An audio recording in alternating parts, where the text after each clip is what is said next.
YCP ప్రభుత్వం గన్లు పూడ్చలేదు. బాధితుల్ని కలిసి వారికి అందుతున్న సహాయక చర్యల గురించి అడిగి తెలుసుకున్నారు. బుడమేరుకు విజయవాడ నగరం వైపు పడిన 3 గన్లను వైసీపీ ప్రభుత్వం ఎందుకు పూడ్చలేదని ముఖ్యమంత్రి చంద్రబాబు ప్రశ్నించారు.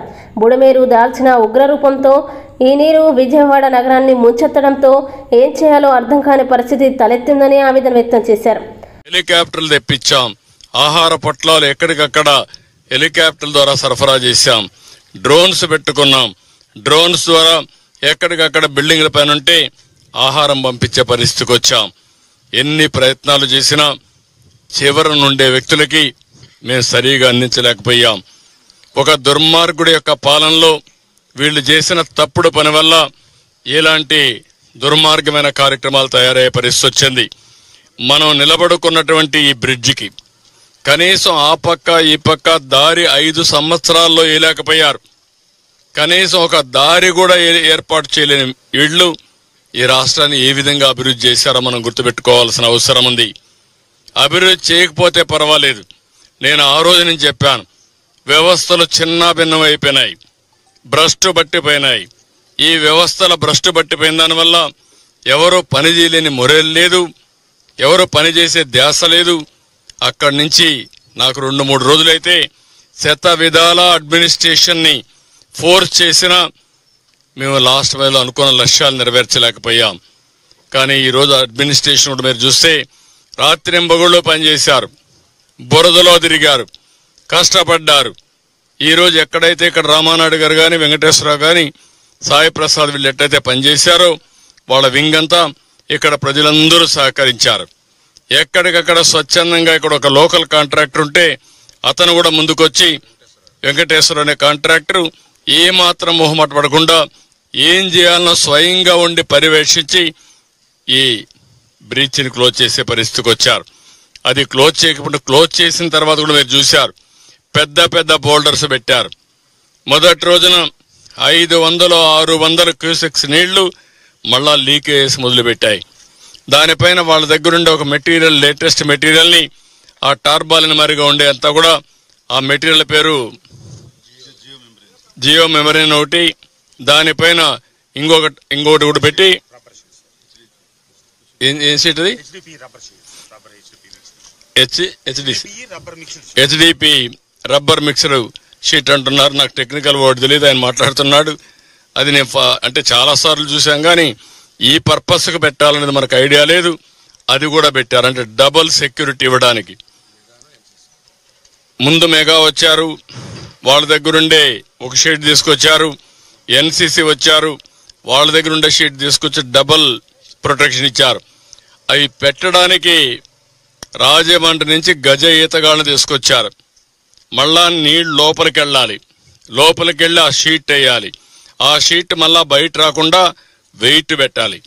అవన్నీ వెయిట్ పెట్టి ఎన్ని విధాల ప్రయత్నం చేయాలనో, ఎందుకంటే మామూలు ఈతగాళ్ళు లోపలికి కూడా పోలేరు.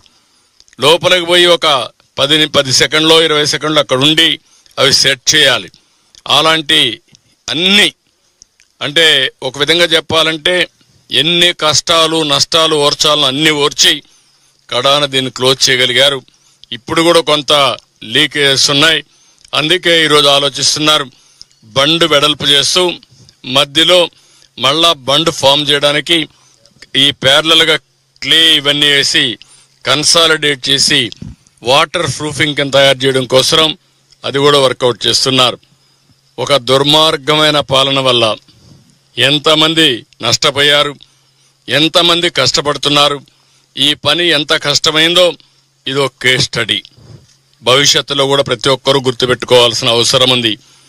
ఈరోజు ఇక్కడ ఉండేవాళ్ళు వచ్చారు, మా ఇండ్లని తడిచిపోయాని.